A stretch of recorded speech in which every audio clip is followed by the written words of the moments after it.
Mau lipat? Oh, sinilah homestay aku sewa ni. Oh, buka dah ni mesti tuan ayah ada ni. Mana ya? Ji Ya. saya ada buat appointment sini tapi awak ke? Ni milik awak ke kerana ni? Saya tak faham.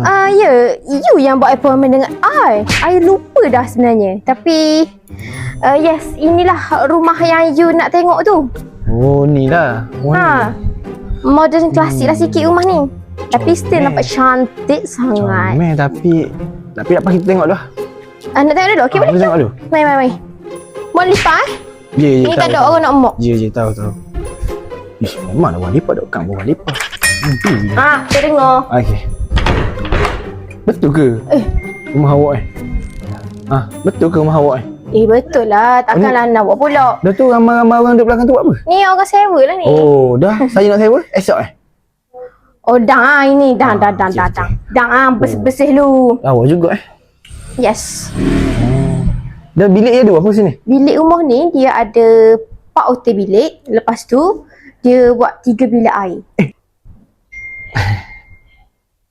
Okay. Ni macam ni kawasan dekat dapur lah.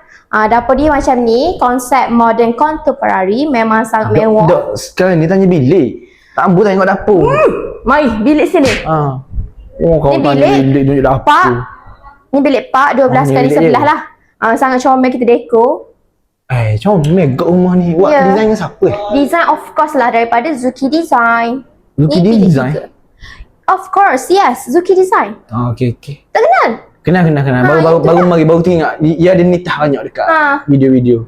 Ni dekor dia lah. Sama je. Dekor dalam bilik sama je. Tingkat atas ada 2 bilik kau. Ada bilik? 4 bilik?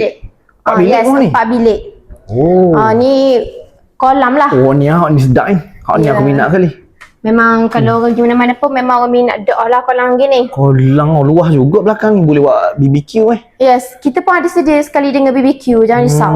Memang kita fokus kepada klien happy. Gitu. Design ni lawa. Mari tengok. Tengok atas tu. Atas ni lapu tangga Lapu tangga? Oh, romantik kat lapu. Of course. Honeymoon kan sesuai lah. Honeymoon? Okay, kalau macam ni bilik ni lah. Kita tunjuk yang ni dulu lah. Mana? Yang ni. Okay. Ni bilik 3 ya. Dia tak ada master bedroom ke? Dia tak ada. Dia tak ada master bedroom. Dia ada 4 bilik. Oh, sama je lah Sahir ni bilik ni. Sama je belakang. Betul. Ni tandas dia. Okay, dapat aku tengok belakang dah. Jadi macam